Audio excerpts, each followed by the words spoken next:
warahmatullahi wabarakatuh. Hello everyone. Today I'm going to present a summary of a journal article titled The Stereotype Content Model and the Bias Map, written by Amy Cuddy, Susan Fiske, and Peter Buick. This journal discusses how stereotypes shape our perceptions, emotions, and behaviors toward different social groups. Okay, next. Stereotype itu sering kita gunakan tanpa sadar saat menilai kelompok lain. According to the authors, stereotypes are based on two main dimensions. One, and competence. These dimensions help explain how we feel and behave towards others from different groups. Selanjutnya, warm and competence.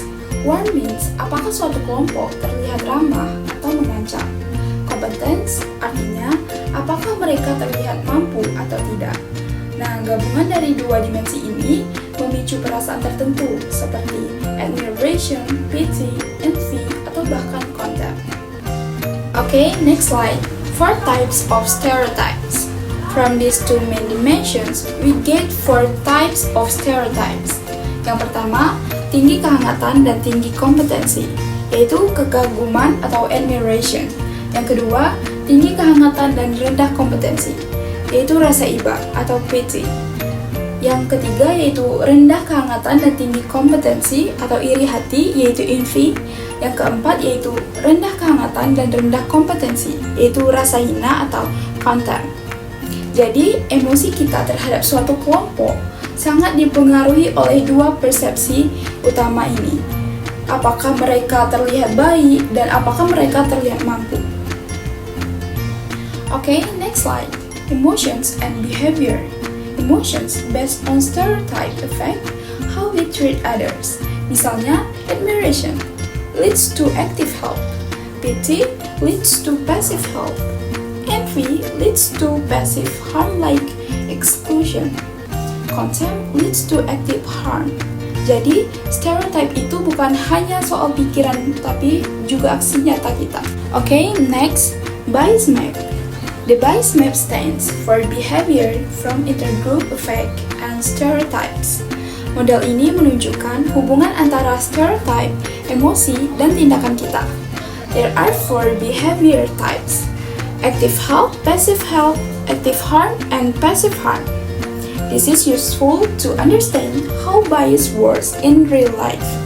Okay, next, implications.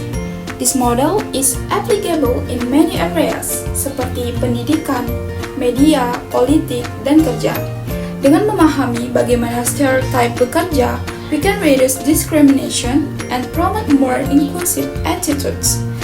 FCM and bias map give us tools to reflect on our own judgment. Okay, and the last one, conclusion. To conclude, stereotypes may seem simple, but they strongly influence our emotions and actions.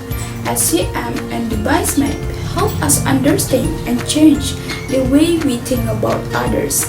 Let's use this knowledge to create a fairer, more respectful, and society. Jadi, dari penjelasan tadi, bisa kita simpulkan bahwa stereotype bukan hanya sekadar opini atau pikiran negatif tentang kelompok lain, tapi ia terbentuk dari kombinasi dalam 2 hal utama, yaitu warmth and competence. Okay, through the stereotype content model and the bias map, we can clearly see how our perceptions affect our actions, sometimes unconsciously.